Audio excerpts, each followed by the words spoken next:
2 ದಿವಸದ ಹಿಂದೆ ಶಿರಟ್ಟಿಯ ಬಿಜೆಪಿ ಶಾಸಕರಾದ ಡಾಕ್ಟರ್ ಚಂದ್ರು ಲಮಾಣಿ ಅವರು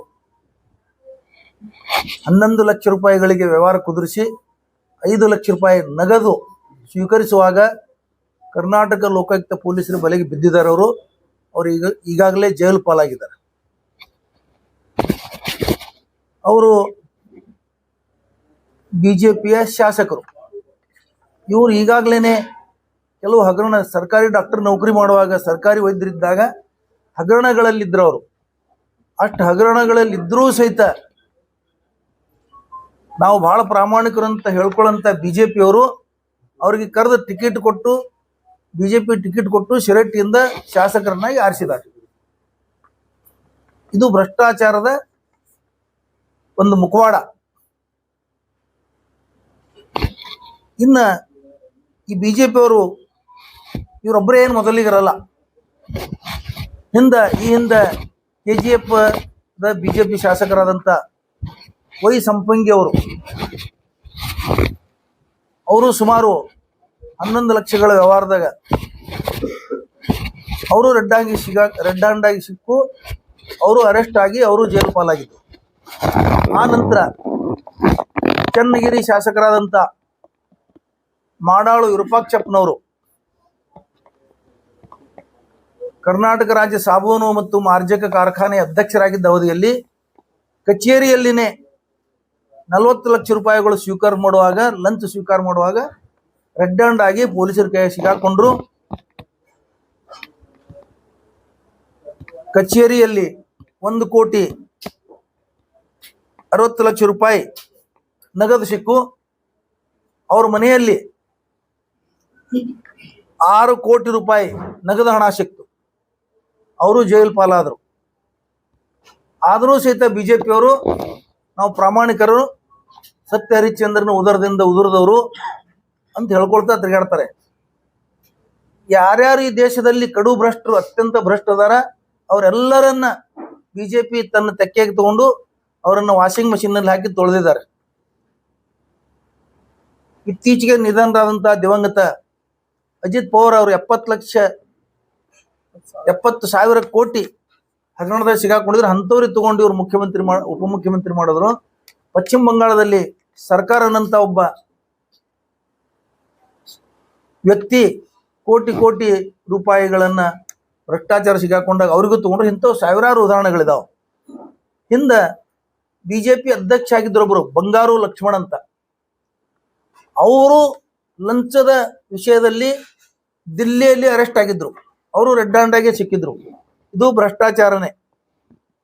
ಆಮೇಲೆ ಯಡಿಯೂರಪ್ಪನವರು ಮುಖ್ಯಮಂತ್ರಿ ಇದ್ದಾಗೇನೆ 20 ಲಕ್ಷ ರೂಪಾಯಿ DD ರೂಪದಲ್ಲಿ ಲಂಚ ಪಡೆದು ಜೈಲು ಪಾಲಾದರು. ಮುಖ್ಯಮಂತ್ರಿ ಇದ್ದಾಗ ಈ ಜಗತ್ತಿನ ಇತಿಹಾಸದಲ್ಲಿ ಒಬ್ಬ ಪ್ರೆಸೆಂಟ್ ಮುಖ್ಯಮಂತ್ರಿ ಜೈಲು ಪಾಲಾಗಿದ್ದು ಮೊದಲನೇದವರು ಯಡಿಯೂರಪ್ಪನವರು. ಯಡಿಯೂರಪ್ಪ ಮತ್ತು ಅವರ ಮಗನ ವಿಜೇಂದ್ರನ ಭ್ರಷ್ಟಾಚಾರ ಬಗ್ಗೆ ಅಂತೂ ಆಗಿನ ಬಿಜೆಪಿ ಶಾಸಕ, ಇವತ್ತಿನ ಉಚ್ಚಾಟಿತ ಶಾಸಕರು, ನಮ್ಮ ನಗರ ಶಾಸಕರು ಬಸನಗೌಡರು ಸಹಿತ ಜಗಜ್ಜಾರವಾಗಿ ದಿನಾಲು ಹೇಳ್ತಿರ್ತಾರೆ. ಬಿಜೆಪಿ ಚಿಹ್ನೆಯಿಂದ ಆರಿಸಿ ಬಂದಾರ ಅವರು.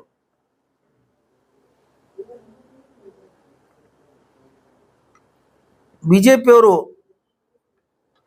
ಬಹಳ ಪ್ರಾಮಾಣಿಕರಿದ್ದೀವಿ ಅಂತ ಹೇಳ್ತಾ ಇದ್ದಾರೆ. ಇಡೀ ರಾಷ್ಟ್ರದ ಪ್ರತಿಯೊಂದು ಜಿಲ್ಲೆಯಲ್ಲಿ ಇವತ್ತು ಬಿಜೆಪಿಯ ಕೋಟಿ ಹಣ ಖರ್ಚು ಮಾಡಿ ಸ್ವಂತ ಆಫೀಸುಗಳನ್ನು ಕಟ್ಟಿದ್ದಾರೆ. ಇದೆಲ್ಲಿ ಹಣ? ಪವಿತ್ರ ಹಣನಾ? ಇದು ಭ್ರಷ್ಟಾಚಾರದ ಹಣನೇ. ಭ್ರಷ್ಟಾಚಾರವನ್ನು ಮುಚ್ಚಾಕ್ಲಿಕ್ಕೆ ಕಾಂಗ್ರೆಸ್ ಸರ್ಕಾರ ತಂದಂತ, ಹಿಂದಿನ UPA ಸರ್ಕಾರ ತಂದಂತ ಮಾಹಿತಿ ಹಕ್ಕು ಕಾಯ್ದೆ ದುರ್ಬಲಗೊಳಿಸ್ತಾ ಇದ್ದಾರೆ ದಿನನಿತ್ಯ. ಅದಕ್ಕೆ ಇಡೀ ಭಾರತ ಸರ್ಕಾರದ ಯಾರು ಮಾತಾಡಬೇಡ್ರಿ. ಇಡೀ ಭಾರತ ಸರ್ಕಾರದ ಎಲೆಕ್ಟ್ರಲ್ ಬಾಂಡ್ ಕಾಯ್ದೆ ಮಾಡಿದವರು ಇವರು, ಆ ಬಾಂಡ್ಗಳ ಬಿಡುಗಡೆ ಮಾಡಿದವರು ಇವರು, ಆ ಬಾಂಡ್ಗಳ ಮುಖಾಂತರ ಲಕ್ಷಗಟ್ಟಲೆ ಕೋಟಿ ರೂಪಾಯಿ ಭ್ರಷ್ಟಾಚಾರದ ಹಣ ಸಂಗ್ರಹಿಸಿದವರು ಇವರು, ಉದ್ಯಮಿಗಳನ್ನು ಹೆದರಿಸಿ, ಕಾಂಟ್ರಾಕ್ಟ್ಗಳನ್ನು ಹೆದರಿಸಿ ಅಲ್ಲಿ ಫಂಡ್ ತಗೊಂಡವರು ಇವರು.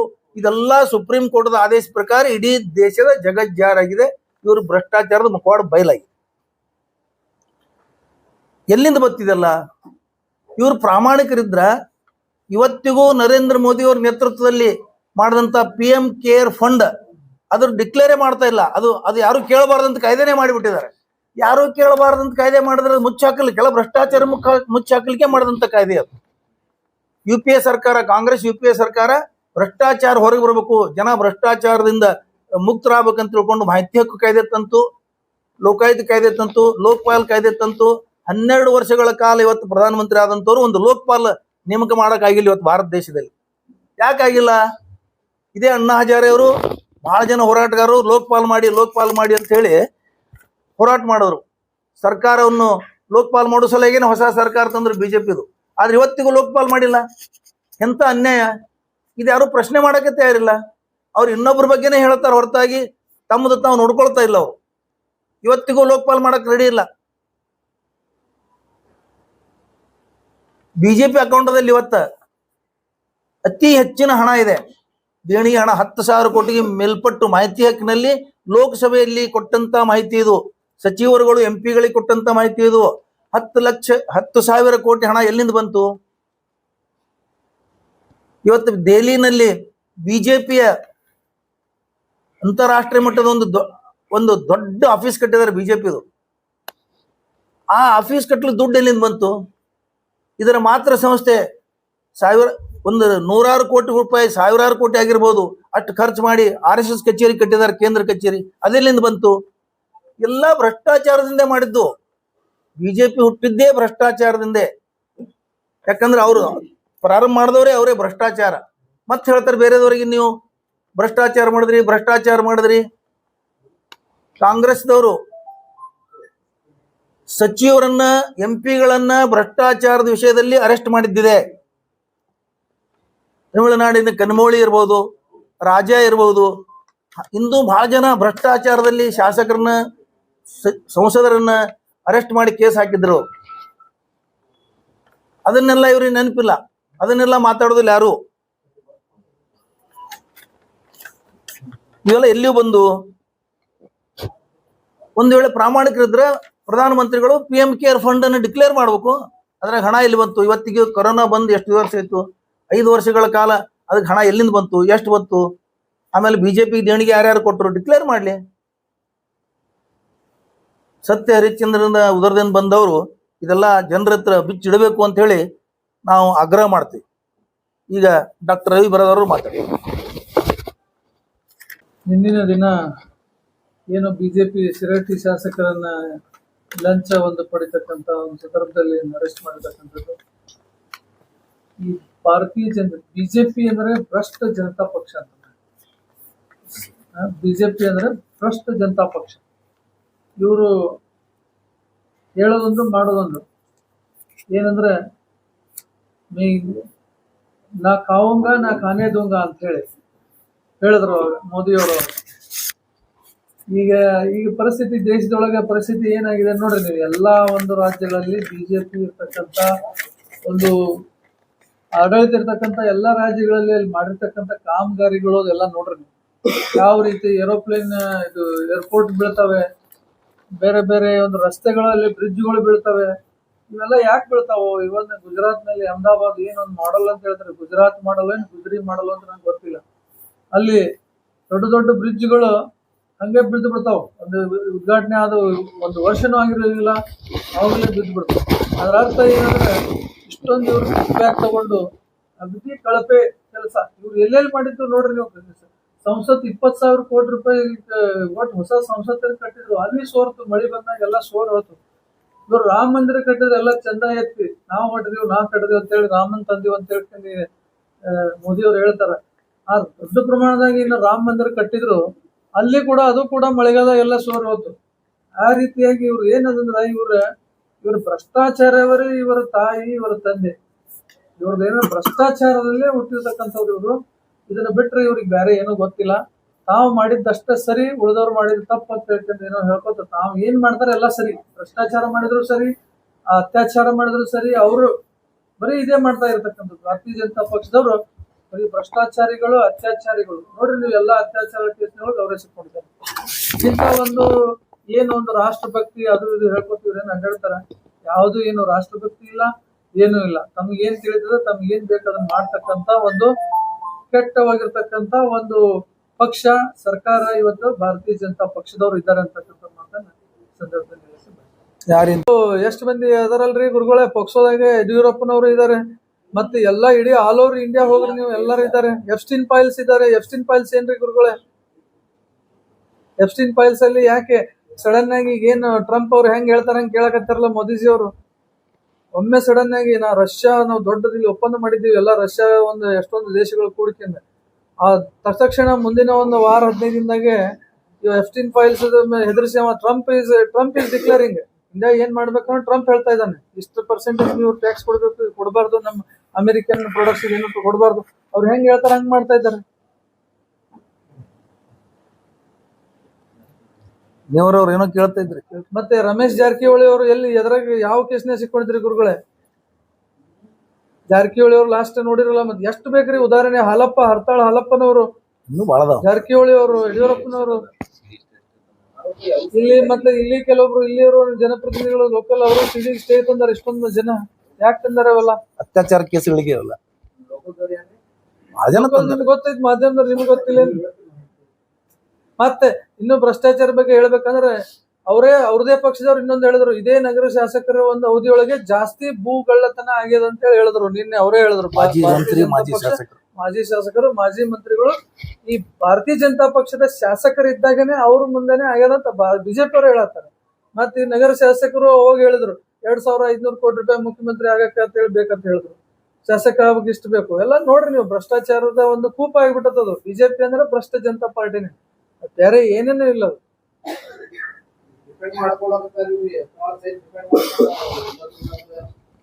ಅದೇ ಅದು ಏನ್ ಹೇಳ್ಯಾರ, 2-3 ಲಕ್ಷ ಇಡಂಗಿಲ್ಲ ಅಂತ. ಅರ್ಥ ಏನು? 20-30 ಲಕ್ಷ ತಗೋತಾನೆ ನಾವು. ಏನು ಮೀನಿಂಗ್ ಬರೋದು? 2-3 ಲಕ್ಷ ತಗೊಳವಲ್ಲವ ಅಂತ ನಾನು ನೋಡ್ದಂಗಾಯ್ತು. 2-3 ಲಕ್ಷ ಅವ್ರದ್ದು ಕೆಪಾಸಿಟಿ ಅಲ್ಲ, ಇದನ್ನ ಹೆಚ್ಚೈತೆ ಅಂದ್ರೆ 10 ಟೈಮ್ಸ್ ಇದೆಯಾ?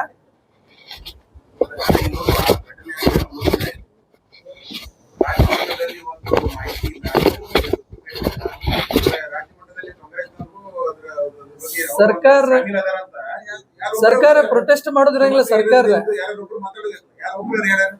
ಗುರುಗಳೇ, ಸರ್ಕಾರ ಪ್ರೊಟೆಸ್ಟ್ ಮಾಡೋದ್ರಂಗಿಲ್ಲ. ಕಾನೂನು ಪ್ರಕಾರ ಕ್ರಮ ಕೈಗೊಳ್ಳಕತ್ತಾರ. ಹೇಳಿ ಸರ್, ಯಾವ ಅಧ್ಯಕ್ಷರಿ? ಹಾ,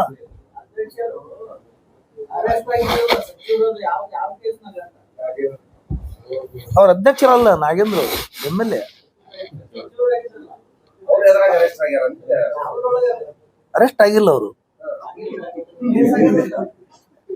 ಲೋಕಾಯುಕ್ತ ಅರೆಸ್ಟ್ ಮಾಡಿಲ್ಲ ಅವ್ರಿಗೆ. ನಾವ್ ಹೇಳಿದ್ದು ಲೋಕಾಯುಕ್ತ ಅರೆಸ್ಟ್ ಬಗ್ಗೆ ಹೇಳಿವ ಅಷ್ಟೇ. ಅದೇ ಬಿಜೆಪಿ ಆರೋಪ ಮಾಡಿದ್ದಕ್ಕ ಇಲ್ಲ, ಇದು ರೆಡ್ ಹ್ಯಾಂಡ್ ಸಿಕ್ಕಾರ. ಅದು ಬರೀ ಆರೋಪ, ಸುಳ್ಳು ಆರೋಪ ಅದು. ಇದು ರೆಡ್ ಹ್ಯಾಂಡ್ ಸಿಕ್ಕಾರ ಇಲ್ಲ ರೀ, ಇದು ರೆಡ್ ಹ್ಯಾಂಡ್ ಸಿಕ್ಕಾರ. ಹಣ ಡ್ರಾ ಮಾಡ್ಯಾರ, ಅಧಿಕಾರಿಗಳು ಮಾಡ್ಯಾರದು ಹಣ ಡ್ರಾ. ಇವರು ನಾಗೇಂದ್ರ ಅವರು ಸ್ವತಃ ಯಾವುದೇ ಇದ್ರೊಳಗೆ ಭಾಗಿ ಇಲ್ಲ. ನಾಗೇಂದ್ರ ಅವರು ಮಂತ್ರಿ ಇದ್ರ ಇಲಾಖೆದ ಅಷ್ಟೇ. ಅಧಿಕಾರ ಬ್ಯಾಂಕ್ ಮ್ಯಾನೇಜರ್ ಟ್ರಾನ್ಸ್ಫರ್ ಮಾಡ್ತಾನ್ರಿ, ಮಂತ್ರಿ ಮಾಡ್ತಾನೆ ಟ್ರಾನ್ಸ್ಫರ್ ಅಕೌಂಟ್ದಿಂದ. ಬ್ಯಾಂಕ್ ಮ್ಯಾನೇಜರ್ಗಳು ಮಾಡಿದ್ದ ಹಗರಣವಲ್ಲ. ಹೌದು, ಮಂತ್ರಿ ಜವಾಬ್ದಾರಿ ಹೊತ್ತು, ಆ ಇಲಾಖೆ ಜವಾಬ್ದಾರಿ ಹೊತ್ತು ಮಂತ್ರಿ ರಾಜೀನಾಮೆ ಕೊಡಿಸಿದ್ರು. ಮುಖ್ಯಮಂತ್ರಿ ಕರ್ತವ್ಯ ಅದು. ತನಿಖೆ ನಡೀತಾ ಇದೆ ಅದು. ಮತ್ತೇನ್ ಕೇಳೋದು ಕೇಳ. ಗಾಂಧಿ ಅವರನ್ನ ಕೂಡ್ಲಿಕ್ಕೆ ಕೊಡ್ತೀನಿ ಅಂತಕ್ಕಂಥ ವಿಚಾರವನ್ನ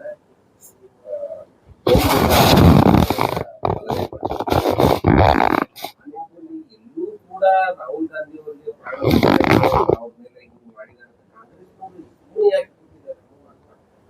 ನೋಡ್ರಿ, ರಾಹುಲ್ ಗಾಂಧಿ ಅವರಿಗೆ ನರೇಂದ್ರ ಮೋದಿ ಅವರಿಗೂ ಬಹಳ ಅಂತರ ಇದೆ. ಮಹಿಳಾ ಸಂಸದರು ನರೇಂದ್ರ ಮೋದಿ ಅವರು ಕುರ್ಚಿ ಕಡೆ ಹೋದ್ರು ಅಂತ ತಿಳ್ಕೊಂಡು ಅವ್ರನ್ನ ಸಂಸದಕ್ಕೆ ಬರ್ಲಿಲ್ಲ, ಉತ್ತರ ಕೊಡ್ಲಿಲ್ಲ. ಹೆದರಿ ರಾಹುಲ್ ಗಾಂಧಿ ಅವ್ರಿಗೇನು ಹೆದರಿಕಿಲ್ಲ. ಯಾರು ಗುಂಡು ಹಿಡ್ತೀವಿ ಅಂದ್ರೂ ಹೆದರಿಕಿಲ್ಲ, ಏನಿದ್ದು ಹೆದರಿಕಿಲ್ಲ. ಅದ್ರ ಬಗ್ಗೆ ನಾವೇನು ಮಾತಾಡೋ ಅವಶ್ಯಕತೆ ಇಲ್ಲ. ಅವ್ರ ಸ್ವಂತಕ್ಕೆ ಧೈರ್ಯವಾನರಿದ್ದಾರೆ. ಇಲ್ಲ, ಯಾರೊಬ್ರು ಹೇಳ್ತಾರೆ ಅಂತ ತಿಳ್ಕೊಂಡು ಅದನ್ನು ಬಹಳ ಸೀರಿಯಸ್ ತಗೊಳ್ಳಲ್ಲ ಅವರು. ಇವ್ರೆಷ್ಟು ಬರೀ ಹೆಣ್ಮಕ್ಳ ಕಡೆ ಹೋದ್ರು ಸಂಸದರು ತಿಳ್ಕೊಂಡು ಬಿರ್ಲಾ ಹೇಳ್ತಾರೆ ಇವರಿಗೆ ಕೊಲೆ ಮಾಡಕ್ ಬಂದಿದ್ರು ಅಂತ ಹೇಳ್ತಾರೆ. ಎಂತೆಂತ ನಾಚಿಕೆಗೇಡಿನ ವಿಷಯಗಳು ಇವೆಲ್ಲ. ಚರ್ಚೆ ಮಾಡಕ್ಕೆ ಆಗಲ್ಲ ಸಾರ್ವಜನಿಕರು. ಅಂತ ಕೀಳು ಮಟ್ಟದ ಇವೆಲ್ಲ ವಿಷಯಗಳು. ದೇಶಕ್ಕಾಗಿ ಇಬ್ರು ಪ್ರಾಣ ಕೊಟ್ಟರವ್ರು, ಅವ್ರ ಹೆದರ ಮಂದಿ ಅವ್ರ ಅವ್ರ ಅವ್ರ ಅವ್ರ ಅವ್ರ ಕುಟುಂಬನೇ ಪೂರಾ ದೇಶಕ್ಕಾಗಿ ಪ್ರಾಣ ತ್ಯಾಗ ಮಾಡಿದಾರ. ಅವ್ರು ಯಾರೋ ಒಬ್ರು ಬಿರ್ಲಾನ್ ಚೇಲ ಗುಂಡ್ ಹಾಕ್ತೀನಿ ಅಂದ್ಕೊಳ್ಳಿ ಹೆದರ್ತಾರ ಅವ್ರು ಹಿಡಿ ಅದಾರ ಅವ್ರು ಎಲ್ಲದಕ್ಕೆ. ಒಬ್ಬ PM ಸಂಸದೊಳಗೆ ಎದುರಿಸಲಿಕ್ಕೆ ಆಗ್ಲಾರ್ದೆ ಆ ಹೆಣ್ಮಕ್ಳ ಹೆಸರು ಹೇಳಿ ಓಂ ಬಿರ್ಲಾ ಆದೇಶ ಮಾಡ್ತಾರೆ, ಬರಬೇಡ್ರಿ ನಾನೇ ಹೇಳಿನ ಅಂತ ಹೇಳ್ತಾರೆ. ಎಂತ ಸರ್ಕಾರ ಇಟ್ಕೊಂಡು ಇಷ್ಟೆಲ್ಲ ಇಟ್ಕೊಂಡು ಒಬ್ಬ ಪ್ರಧಾನ ಮಂತ್ರಿ ರಾಜೀನಾಮೆ ಕೊಟ್ಟು ಹೋಗ್ಬೇಕಾಗಿತ್ತು ಇಷ್ಟೊತ್ತೇನೆ ಮಾನ ಮರ್ಯಾದಿದ್ರ. ಸಂಸದ್ಗೆ ಬರಕ್ಕಾಗಲ್ಲ ಅಂತ ಹೇಳಿ ಸಂರಕ್ಷಣೆ ಇಲ್ಲ ಪ್ರಧಾನ ಮಂತ್ರಿಗೆ ಸಂರಕ್ಷಣೆ ಇಲ್ಲ ಅಂದ್ರೆ ಈ ದೇಶದ ಜನತೆಗೆ ಹೆಂಗ್ ಸಂರಕ್ಷಣೆ ಇರ್ತದೆ ಹೇಳಿ? ಅಮೆರಿಕ ಟೈಮ್ಸ್ ಬಗ್ಗೆ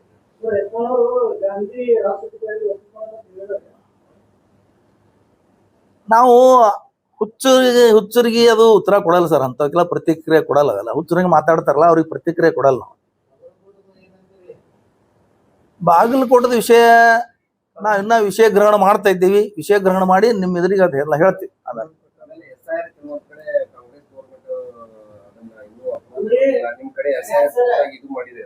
ನೀವು ಇದನ್ನ ಇಷ್ಟು ಜಲ್ದಿ ವಿಷಯ ಗ್ರಹಣ ಮಾಡಿದ್ರೆ ಬಾಲ್ಕೋಟದ ಅರ್ಥ ಆಗ್ಲೇಟ್ ನೀವು ವಿಷಯ ಗ್ರಹಣ ಮಾಡಕ್ಕೆ ಅಲ್ಲಲ್ರಿ, ಅಲ್ಲಿ ಅದಾರ ನಾಯಕರು ಅದಾರ, ಸರ್ಕಾರ ಇದೆ ನೋಡ್ರಿ. ಅಲ್ಲೆಲ್ಲ ಪರಶುರಾಮ್ ಅವ್ರ ಅಲ್ಲಿ ನಮ್ದು ಸರ್ಕಾರ ಇದೆ, ಸರ್ಕಾರ ಕ್ರಮ ತಗೊಳ್ತಾ ಇದೆ. ಅಲ್ಲಿ IGP ಬಂದಿದ್ದಾರೆ 5 ಜನ, ಅಲ್ಲಿ SP ಬದಲಾಯಿಸಿದ್ದಾರೆ, ಹೊಸ SP ಬಂದಿದ್ದಾರೆ, ಎಲ್ಲ ಮಾಡ್ತಾ ಇದ್ದಾರೆ ಅವರು. ಅದ್ರೊಳಗೆ ನಾವು ನಡುವು ಮೂಗು ತೋರಿಸಿ ಮಾತಾಡೋದು ಸರಿ ಇರುವುದಿಲ್ಲ. ಅಂತ ವಿಷಯದಲ್ಲಿ ಎನ್ಕ್ವೈರಿ ನಡೆದಿದೆ. ಆ ಘಟನೆ ಬಗ್ಗೆ ಎನ್ಕ್ವೈರಿ ನಡೆದಾಗ ನಾವು ನಡುವು ಮಾತಾಡೋದು ಸರಿ ಅಲ್ಲ. ಅದೇ ಘಟನೆ ನೋಡ್ರಿ, ಯಾರು ಮಾಡಿದ್ರು ತಪ್ಪೇ. ಈಗ ಘಟನೆ ನಾವಿನ್ನ ಕೇಳ್ತಾ ಇದ್ದೀವಿ, ಇವರು ಮುಸ್ಲಿಮರ ಕಲ್ಲು ಹೊಡೆದ್ರು ತಪ್ಪ, ಮುಸ್ಲಿಮೇತರರು ಕಲ್ಲು ಹೊಡೆದ್ರು ತಪ್ಪ, ಸಂಘ ಪರಿವಾರದವ್ರ ಕಲ್ಲು ಹೊಡೆದ್ರು ತಪ್ಪ. ಒಂದ್ ಏನಂದ್ರೆ ನಮಗ ಮೇಲ್ನೋಟಕ್ಕೆ ಏನ್ ಅನಿಸ್ತದ, ಅಲ್ಲಿ ಉಪಚುನಾವಣೆ ಬಂದಿದೆ, ಸಂಘ ಪರಿವಾರದವ್ರಿಗೆ BJP ಒಂದು ಉಪಾಧ್ಯಕ್ಷ ಒಂದು ಏನಾದ್ರು ಗದ್ದಲ ಎಬ್ಬಿಸೋದು ಅವಶ್ಯಕತೆ ಇದೆ. ಅವ್ರು ಇದನ್ನೇ ಒಂದು ದೊಡ್ಡ ಒಂದು ಇಟ್ಕೊಂಡು ಗದ್ದಲ ಎಬ್ಬಿಸಲು ಪ್ರಯತ್ನ ಮಾಡ್ತಾ ಇದ್ದಾರೆ ಅಷ್ಟೇ. ಚುನಾವಣೆಗೋಸ್ಕರ ಇದೆಲ್ಲ ಮಾಡ್ತಾ ಇದ್ದಾರೆ. 100ಕ್ಕೆ 100 ಅದೇ ಇದೆ ಅದ್ರೊಳಗೆ.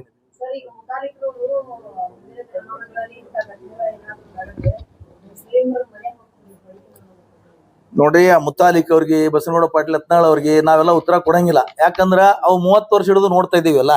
ಇವ್ರು ಆ ಭಾಷೆ ಬಿಟ್ಟು ಮತ್ತೊಂದು ಒಳ್ಳೆ ಭಾಷೆ, ದೇಶದ ಒಳ್ಳೆ ಸಂಸ್ಕೃತಿ ಭಾಷೆ, ದೇಶ ಕಟ್ಟು ವಿಚಾರಗಳು, ದೇಶದ ಅಭಿವೃದ್ಧಿ ವಿಚಾರಗಳು ಅವ್ರಿಗೆ ಏನು ಗೊತ್ತಿಲ್ಲ. ಬರೀ ಹಿಂದೂ ಮುಸ್ಲಿಂ ಒಡಿ ಬಡಿ ಕಿಡಿ ಇದೆ. ನಮ್ದು ಆ ಸಂಸ್ಕೃತಿ ಅಲ್ಲ. ಕಾನೂನು ಪ್ರಕಾರ ನಾವು ಕಾನೂನು ಇದೆ, ನ್ಯಾಯಾಲಯಗಳಿದಾವೆ, ಅವು ಕೆಲಸ ಮಾಡ್ತಿರ್ತಾವೆ. ಕೈಗೆತ್ಕೊಳ್ಳುವಂತ ಕೆಲಸ ಮಾತಾಡ್ತೀವಿ. Right sir.